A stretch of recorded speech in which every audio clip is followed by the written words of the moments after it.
दोस्तों, knowledge corner में आपका स्वागत है। तो लेकर आ चुके हैं एक नए गवर्नमेंट जॉब की अपडेट जो सीधे निकल के आ रही है राजस्थान लोक सेवा आयोग की तरफ से। जी हाँ दोस्तों, राजस्थान पीसीएस की तरफ से असिस्टेंट इलेक्ट्रिकल इंस्पेक्टर की वैकेंसी निकाली गई है।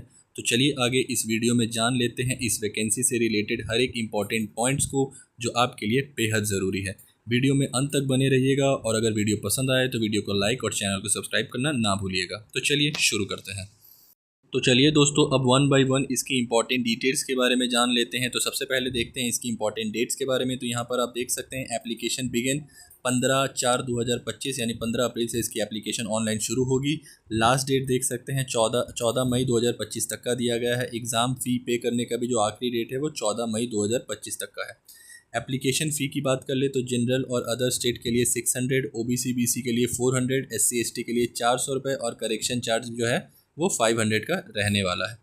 अब दोस्तों बात कर लेते हैं इसकी एज लिमिट की। तो यहाँ पर आप देख सकते हैं इसका जो एज कैलकुलेट किया जाएगा वो 1/1/2026 के अकॉर्डिंग किया जाएगा, जिसमें आपकी मिनिमम एज 21 ईयर से ज़्यादा और मैक्सिमम एज 40 ईयर से कम होना चाहिए। ये अनरिजर्व वालों के लिए है।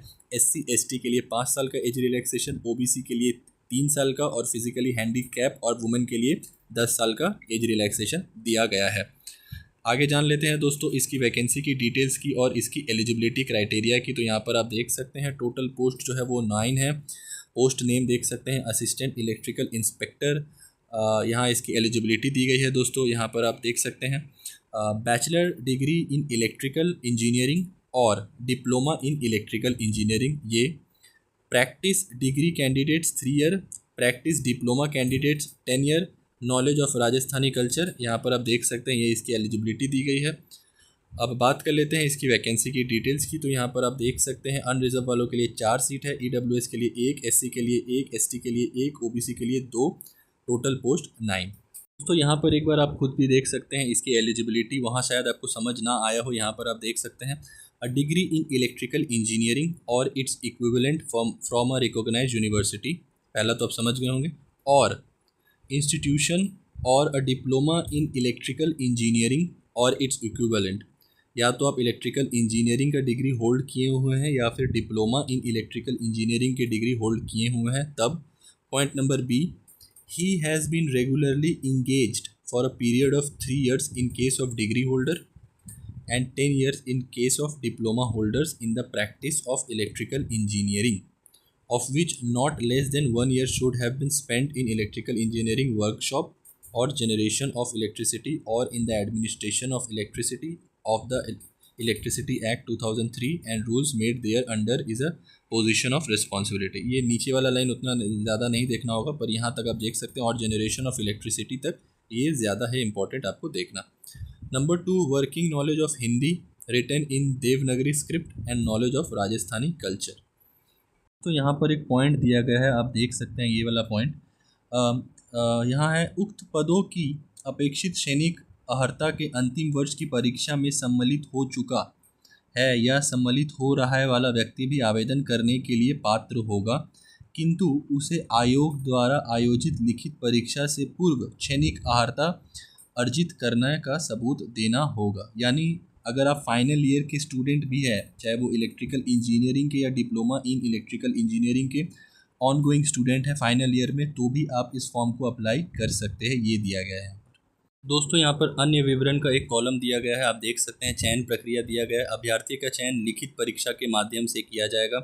और यहाँ पर जो सेकंड लाइन में दिया गया है दोस्तों कि नॉर्मलाइजेशन को अपनाया जा सकता है, लेकिन आप समझ लीजिए कि अपनाया जाएगा ही, क्योंकि अगर एक शिफ्ट से ज़्यादा शिफ्ट में एग्ज़ाम कंडक्ट करवाया जाता है तो normalisation most of the time होता है। यहाँ पर परीक्षा योजना एवं पाठ्यक्रम देख सकते हैं दिया गया है। ऑफलाइन या ऑनलाइन ली जाएगी वो अभी तक नहीं बताई गई है कंफर्म। एमसीक्यू टाइप क्वेश्चन रहेगा और परीक्षा का स्थान वो महीना यहाँ पर बोला गया है कि जैसे आगे बढ़ेगा समय बता दिया जाएगा।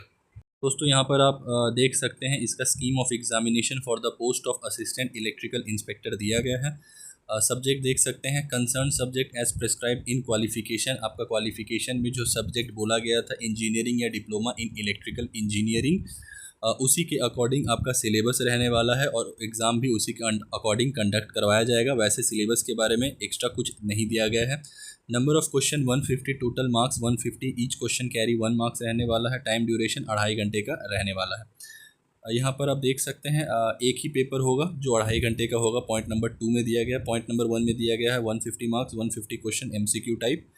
नेगेटिव मार्किंग यहाँ पर देख सकते हैं दोस्तों, दिया गया है नेगेटिव मार्किंग होगी 1/3 में आपका नेगेटिव मार्किंग होगा, यानी 33.3% के अकॉर्डिंग आपका नेगेटिव मार्किंग होगा। सैलरी की बात कर ले दोस्तों, तो यहाँ पर आप देख सकते हैं पे मैट्रिक्स लेवल 14 के अकॉर्डिंग आपका सैलरी दिया जाएगा। राज्य सरकार के नियम अनुसार परिवीक्षाकाल में नियुक्त मासिक वेतन फिक्स पे दिया हो जाएगा। मतलब राज्य सरकार के अकॉर्डिंग जो लेवल 14 में, पे मैट्रिक लेवल 14 में जो आपका सैलरी बनता है वो दिया जाएगा। वैसे पे मैट्रिक लेवल 14 में अच्छी खासी सैलरी बनेगी दोस्तों, लगभग आप समझ लीजिए 65 से 70,000 के आसपास आपका सैलरी बनेगा। ज़्यादा हो सकता है पर कम नहीं होगा।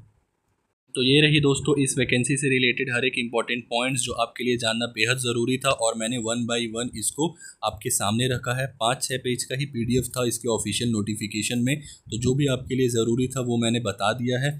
फिर भी अगर आपको कोई डाउट हो तो आप कमेंट बॉक्स में पूछ सकते हैं, या डिस्क्रिप्शन में मैं इसका लिंक प्रोवाइड कर दूंगा, वहाँ से भी आप देख सकते हैं।